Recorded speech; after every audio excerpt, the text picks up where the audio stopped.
Children, this is the second day of our WhatsApp teaching. So, you have to open your books. If you do not have books, then don't worry.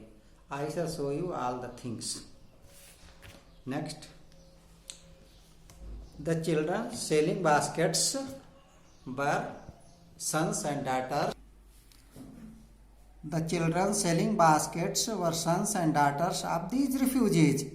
बच्चे जो refugee बच्चे थे वो जो सब्जियां जो बेच रहे थे पंखे और टोकरियां वो इन्हीं शरण में आए हुए शरणार्थी लोगों के ही बच्चे और बच्चियां थीं, पुत्र और पुत्रियां थे। दे आर दियर रिलेटिव्स, वे और उनके पेरेंट्स या संबंधी हैड गैदर्ड, आ गए थे, इकट्ठे हो गए थे। इन द सिटीज, नगरों में, सेटिंग अप स्टॉल्स, अपने दुकानें बना ली थी, छोटी छोटी सेट्स बना लिए थे। Manufacturing simple articles, trying to make a living, और जीविका कमाने के लिए, मेक ए लिविंग, जीविका कमाने के लिए सिंपल वस्तुएं बनाने लगे थे। And in markets already over crowded, जो बहुत भीड़ भाड़ युक्त पहले से ही बहुत सारे विक्रेताओं से भरी हुई मार्केट थी, उसमें बेचकर अपनी जीविका को चलाने का प्रयास कर रहे थे। They lived in cloth and grass sets, ये बच्चे और उनके माता पिता रहते थे इन्हीं घास और घास के बने हुए छप्परों में, तंबुओं में। दैट लाइन ऑफ स्ट्रीट्स, जो गलियों में किनारे पर बने हुए थे, लगे हुए थे। The peasants among these refugees, इन शरणार्थियों में जो किसान थे, किसान भी आए थे वहां से, पाकिस्तान से।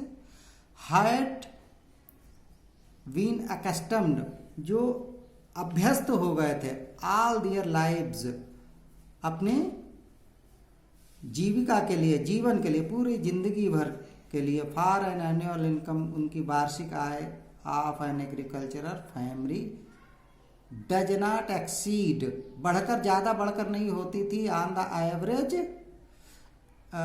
एक्सीड $100 ईयर, एक वर्ष में वार्षिक उनकी इनकम जो होती थी वो ज़्यादा $100 तक हो पाती थी। The average unskilled labour makes 30 cents a day, इन्हीं लोगों में जो अनस्किल्ड, अकुशल लेबर, मजदूर होता था, वो 30 सेंट कमा पाता था। सेंट एक अमेरिकन करेंसी का नाम है। जैसे अपने यहाँ रुपए के बाद पैसे हैं, ऐसे वहाँ डॉलर के बाद छोटी करेंसी का नाम सिक्कों की सेंट्स है। तो 30 सेंट एक अकुशल मजदूर कमा पाता था एक दिन में। Or less than $2 a week, इसका मतलब है $2 एक सप्ताह में कम से कम कमा पाता था, ज़्यादा से ज़्यादा। There is 1 meal a day, और एक दिन में केवल एक ही बार उन्हें भोजन मिलता था, जिसमें क्या मिलता था? एक एन ओनियन, एक प्याज का टुकड़ा, ए पीस ऑफ ब्रेड, और एक रोटी का टुकड़ा, ब्रेड का टुकड़ा, ए बाउल ऑफ पल्स, एक कटोरी दाल, विद मिल्क, दूध के साथ, परहैप्स ए बिट गोट चीज, और शायद थोड़ी सी बकरी के दूध की पनीर भी मिलती थी। पनीर का टुकड़ा होता था। नो टी, कोई भी इसमें काफ़ी नहीं होती थी, चाय नहीं होती थी। नो फैट, कोई घी वगैरह नहीं होता था। नो स्वीट्स, कोई मिठाई नहीं। नो मीट, कोई मांस वगैरह भी नहीं होता था। $100 ए ईयर, $100 एक वर्ष में कमाना। नॉट $2 ए वीक, इसका मतलब है कि एवरेजन $2 एक सप्ताह में मुश्किल से हो पाता था। Yet even that small amount, फिर भी इतनी छोटी अमाउंट को, इतनी रकम को कमाना इज हार्ड, बहुत कठिन था। To earn by selling baskets, टोकरियां बेचकर, पंखे बेचकर ऐसे लोगों को to the people too poor to buy them, जो इतने गरीब लोग थे जो उन्हें खरीदने में सक्षम नहीं होते थे। दैट, यही कारण है, दैट नो डाउट, इसमें कोई संदेह नहीं है, is the reason these little children, ये छोटे छोटे बच्चे, डिसेंडेड ऑन मी, मेरे ऊपर टूट पड़े, मतलब मेरे पास एकदम चारों तरफ से आ गए, लाइक लोकस्ट, टिड्डों के समान, जैसे कोई फसल असल पे टिड्डे एकदम आ जाते हैं, ऐसे ही इन्होंने जब मुझे देखा तो मेरे तरफ बच्चे दौड़ के आए। आई एन अमेरिकन, मैं जो था, राइटर कहता है कि the writer said that I was an American was doubtless the most promising markets they had seen. The writer was an American, so he was in good dress, good looking. Surely he was a good buyer. अच्छा खरीदार था उन बच्चों के लिए जो उन बच्चों को उस दिन मिला था।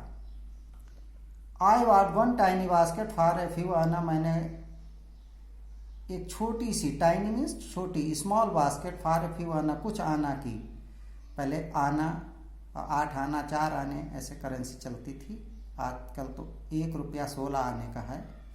तो वही राइटर कहता है कि उसने एक छोटी टोकरी कुछ आना की खरीदी, दूसरी टोकरी जो है फ्रूट बास्केट खरीदी, फॉर बिट मोर, इससे कुछ ज़्यादा अमाउंट की, a beautiful waste paper basket for ₹1, 1 रुपये की एक सुंदर सी रद्दी कागज रखने वाली टोकरी खरीदी। ए लवली सीविंग बास्केट, एक प्यारी सी सिलाई का सामान रखने के लिए 1 रुपये की एक टोकरी खरीदी। ए फ्यू फाइन्स, कुछ फाइन्स खरीदे, फॉर एन आना, 1 आना के या 1 या 2 आना के 1 पीस, 1 फाइन मिलता था। My arms were field, the writer says that, मेरी बाहें भर गई थीं इतना सामान खरीदते खरीदते, फैंस और टोकरियाँ वगैरह। I had spent not 50 cent, और मैंने 50 सेंट भी नहीं खर्च कर पाए थे। द चिल्ड्रन पास्ड इन, जो बच्चे हमारे सामने गुजर रहे थे, सामने खड़े हुए थे चारों तरफ, शाउटिंग दियर वेयर्स, अपनी बोली लगा रहे थे। I was be a prisoner, मैं बिल्कुल एक कैदी के समान उन बच्चों के सामने था जो चारों तरफ से मुझे घेरे हुए थे। कंप्लीटली सराउंडेड, मुझे घेरे हुए थे। अनेबल टू मूव, मैं बिल्कुल इधर उधर जा नहीं सकता था, हिल नहीं सकता था। The most diligent aggressive vendor बाज, सबसे मेहनती एग्रेसिव वेंडर, बहुत अच्छी विक्रेता, गुड प्रभावशाली, इम्प्रेसिव वेंडर सेलर, एक छोटी लड़की थी, सुंदर लड़की ऑफ 9 वर्षीय, right in front of me, मेरे सामने खड़ी हुई थी। राइटर कहता मेरे सामने खड़ी हुई थी। She had a lovely basket, उसके हाथ में एक सुंदर सी टोकरी थी with handle, and she wanted a rupee, और वो 1 रुपया चाहती थी, एंड ए हाफ, और आधा रुपया, यानी 1.5 रुपया वो इस बास्केट का लिए चाहती थी। Or about 30 cent, this means 30 cent, ये रकम 1.5 रुपया 30 सेंट के बराबर थी। She was an earnest pleader, वो अर्नेस्ट प्लीडर मीन्स बहुत अच्छी तरीके से सिंसियरली अपनी बात को कह पा रही थी, ईमानदारी से। There were tears in her eyes, उसकी आंखों में आंसू थे। She pleaded and begged in tones, वो प्लीड कर रही थी, बता रही थी, अपनी बात कह रही थी इतनी पिटिएबल मैनर में, दर्दनाक तरीके से। इन टोन्स, ऐसे उसके शब्द निकल रहे थे, that would ring any heart, किसी भी, रिंग एनी हार्ट मीन्स किसी भी दिल को पिघला सकते थे, किसी को द्रवित कर सकते थे, दया उसमें उत्पन्न कर सकते थे, यानी इस ऐसी कंडीशन थी लड़की की। माई आर्म्स वर फुल, मेरी बाहें भरी हुई थी। आई हैड नो रूम, मेरे पास कोई जगह नहीं, रूम मीन्स जगह, स्थान नहीं बचा था मेरे बाहों में, हाथों में। लेट एलोन एनी नीड, और दूसरी बात ये थी कि मुझे और ज़रूरत भी नहीं थी फॉर अनदर बास्केट, किसी दूसरी टोकरी खरीदने के लिए। इसीलिए balancing my baskets and fans on my left arm. मैंने अपने बाएं हाथ में सारी टोकरियां और पंखों को बैलेंस किया, एक हाथ में पकड़ा। I reached into my right coat pocket, और मैंने अपना हाथ, दाहिना हाथ अपनी राइट कोट पॉकेट में डाला, कोट की जेब में। And got handful of change, एक मुट्ठी भर रेजगारी निकाली। परहैप्स 15 सेंट, शायद 15 सेंट रहे होंगे पूरे।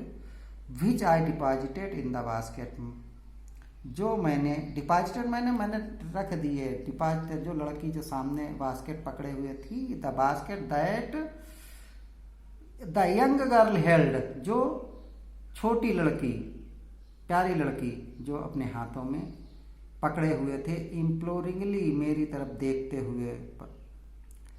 आई ट्राइड टू एक्सप्लेन, और मैंने आगे कोशिश की ये बताने की उस लड़के को, that I could not by, मैं खरीद नहीं सकता द बास्केट, इस टोकरी को, बट एक्सटेंडेड द ग्रेचुटी, लेकिन उसने इस मैंने जो ग्रेचुटी थी उसको ये दान के रूप में, as a free gift, gratuity means free gift, ऐसे ही मैंने उस लड़के को बिना कोई चीज़ खरीदे उसके स्थान पर ऐसे ही उसे, उसकी दशा को देखकर मैंने ऐसे दे दिया। इसके बाद क्या हुआ, I realise at once what offence, मैंने तुरंत ये महसूस किया कि व्हाट ऑफेंस, मैंने कोई गलती कर दी हो, कोई अपराध कर दिया हो, कोई रॉन्ग बिहेवियर मैंने किया हो लड़की से। आई हैड गिवन, जो मैंने उस लड़की को दिया हो। द चाइल्ड ऑफ 9, जो 9 वर्षीय लड़की, dressed in rags on the edge of starvation, edge of starvation का मतलब है भूखमरी के कार पर, ऑफ डाइंग ऑफ हंगर, ऐसी हालत थी कि अगर उसका टोकरी वगैरह ना बिके तो उस दिन शायद उसे भूखे सोना पड़े। रेज्ड हर चिन, उस लड़की ने अपनी ठोड़ी को अपना सम्मान पूर्वक उठाया। रीच इनटू द बास्केट, और मेरी टोकरी तक पहुंची। And with all pride, of बहुत प्राइड, गौरव, सम्मान के साथ, ग्रेसियसनेस, कृपालुता के साथ, ऑफ ए लेडी, एक सज्जन महिला के समान, handed the money back to me, मुझे वो सारा मनी उसने मेरी टोकरी में डाल दिया, मुझे वापस कर दिया। There was only one thing, इसके बाद मेरे पास केवल एक ही ऑप्शन था। वन थिंग मीन्स केवल एक ही ऑप्शन था, एक ही विकल्प बचा था जो मैं कर सकता था। I could do, I what the basket, मैंने उस लड़की की टोकरी खरीद ली। सी बाइट, इसके बाद सी बाइट, उस लड़की ने पूछे, बाइट माने पूछना, हर टीयर्स, अपने आंसुओं को पूछा। स्माइल्ड, मुस्कराई। डैश्ड डाउन द प्लेटफॉर्म, और वो प्लेटफॉर्म से नीचे जहाँ उसकी झोपड़ी वगैरह बनी थी उधर चली गई। हेडेड फॉर सम ग्रास हट, और बढ़ती चली गई उस ग्रास की झोपड़ी में। That would have at least 30 cent that night, इस लड़की ने लगभग आज कम से कम 30 सेंट तो कमाए ही थे, क्योंकि जो मैंने टोकरी खरीदी मैंने उसे दे दिए थे। I told this story to the prime minister Pandit Jawaharlal Nehru, मैंने यही कहानी पंडित जवाहरलाल नेहरू को बताई। आई टोल्ड हिम, मैंने उन्हें बताया। इट वाज रीजन, यही एक कारण है, यही I had fallen in love with India, कि मुझे भारत के लोगों से, भारत से प्यार हो गया है। द पीपल आई सा इन इंडिया, जिन लोगों को मैंने भारत में देखा, those in villages as well as those in high office, जो गांव में थे और उच्च पदों, हाई ऑफिस, ऊंची ऊंची पोस्ट पर थे। है बोथ, उन लोगों में दोनों बातें थीं। प्राइड माने सम्मान था, गौरव था। लिवली सेंस, ये जीती जागती भावना थी, पैशन थी। आप डिसेंसी, सज्जनता की। एंड सिटीजनशिप, अपने भारतीय नागरिक होने पर उन्हें गौरव महसूस हो रहा था, ये मैंने देखा। They also have passion for independence, इन लोगों में स्वतंत्रता के प्रति भी बहुत गहरी जिज्ञासा थी। दिस ब्यूटीफुल चाइल्ड, ये छोटी बच्ची, बॉर्न इन स्क्वेलर, जो स्क्वेलर पुअर्टी, गरीबी, गंदगी में पैदा हुई थी, एंड पुअर्टी, गरीबी में। अनएजुकेटेड, बिना पढ़ी लिखी थी, in both grammar and manners, ना तो उसे ग्रामर का ज्ञान था ना इतनी ढंग का। हैड गिवन मी ए ग्लाइम्स, इस लड़की ने मुझे एक झलक प्रदान कर दी, एक नज़रिया प्रदान कर दिया था। Warm soul of India, India की जीती जागती एक तस्वीर उसने प्रस्तुत की मेरे सामने। Now I shall give you more short answers for your practice. Why did the author William C Douglas fall in love with India? William C Douglas को भारत से प्यार क्यों हो गया? Like so many questions, I will send on your WhatsApp. Okay, and you have to do and send me the response.